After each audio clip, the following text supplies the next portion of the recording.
Après cela, à la question numéro 2. On nous avait demandé proposer le pKa du couple acide méthanoïque bar-ion méthanoate qui vaut 3,8 et demander de comparer la force des acides et la force des bases. Donc, je vais revenir reprendre l'axe. Donc, pour les acides, je fais une flèche qui vient vers l'arrière et pour la base, les flèches vont vers l'avant. Donc, ici, c'est dans ce sens que les acides sont de plus en plus forts. C'est lorsque les pKa sont en train de devenir de plus en plus petits. Et pour les bases, c'est quand la flèche part de l'avant. Quand les valeurs de pKa augmentent, la base devient de plus en plus forte. Donc, nous allons classer les pKa. Pour l'acide méthanoïque, ça c'est ACOH. Et l'autre couple, c'est HCO- pour la base. Et le pKa de ce couple, c'est 3,8. Et le couple que nous venons d'étudier, l'acide, c'est NH4+, la base, c'est NH3. Avec un pKa qui vaut 9,2. Donc, avec cet axe que nous avons, si on veut comparer les deux acides, celui qui est là, qui tend vers la flèche, est l'acide le plus fort. Et pour les bases, c'est la base qui tend vers la flèche qui est la base la plus forte. Donc là, c'est en fonction des pKa croissantes. Et pour les acides, c'est quand les pKa sont décroissantes qui deviennent de plus en plus forts. Donc nous pouvons répondre à la question en disant que l'acide ACOH est plus fort que l'acide NH4+.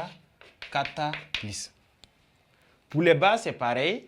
De cette flèche, on voit qu'au niveau de NH3, c'est lui qui tend vers la flèche. C'est là-bas où le pKa est le plus élevé. On peut dire que pour les bases, la base NH3 est plus forte.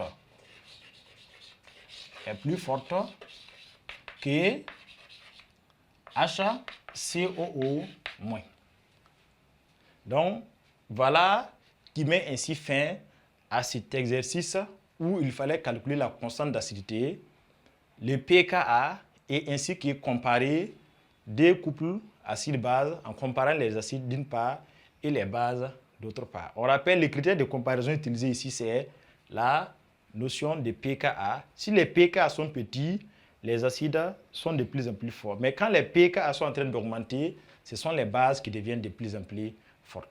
Et pour calculer le cas où le pKa est généralement d'une solution, il est nécessaire de faire l'étude des différentes concentrations de la solution afin de déduire les concentrations qu'il a utilisées, telles que H3+ ici, telles que NH3 et telles que NH4+.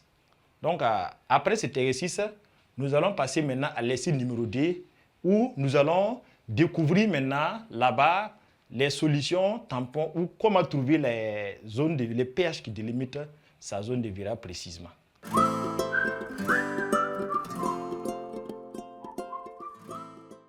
Donc, nous lisons l'exercice D maintenant.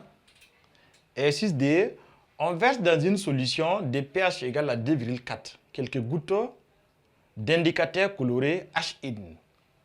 Le couple H-in bar in- a un pKa égal à 5,1. La forme acide de cet indicateur coloré est rouge. La forme basique est jaune.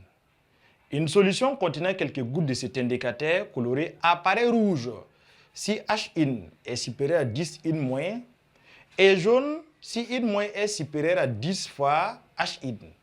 Quelles sont les valeurs du pH qui délimitent la zone de virage? Donc, détermination des valeurs du pH qui délimitent la zone de virage. Exercice D maintenant. Exercice D. Petit 1. Donc, il y a deux valeurs du pH.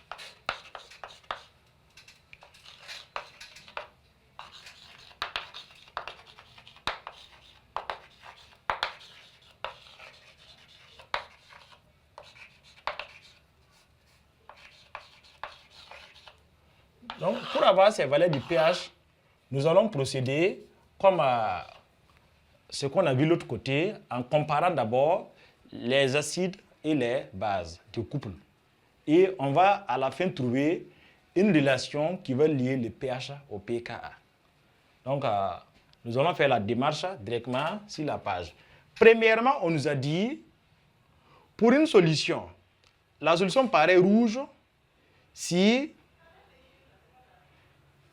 Donc, la couleur est rouge. Si H in est supérieur à 10 in moins, on va écrire d'abord le couple avant de commencer. H in, réaction avec l'eau. Donc ici, on a noté l'indicateur, la forme acide, c'est H in. Et sa réaction avec l'eau, H va aller sur l'eau, H plus pas sur l'eau. Et l'eau devient H3 plus, et il va rester in moins. Donc voici l'acide du couple et voici la base. Et on dit bien qu'ils sont de couleurs différentes. Nous allons écrire la relation pH-pKa. Donc pH va donner alors pKa plus log, puisque la formule c'est plus log de base sur acide. Donc la base ici c'est in moins et l'acide c'est H-in. Donc ces apprenants, de là on va exploiter la relation qu'ils ont proposée pour voir qu'est-ce que nous allons avoir la relation qui va lier pH au pKa. Donc premièrement on dit que c'est rouge, la couleur de l'acide, si H-in, la concentration est supérieure à 10 fois la concentration de in-, qui est la concentration de la base. Donc, c'est la condition qu'on puisse voir clairement que la solution est rouge et que ce n'est pas un rouge mélangé à autre couleur. Donc, nous allons chercher à tendre vers cette expression où on va avoir in- sur H-in, ensuite continuer.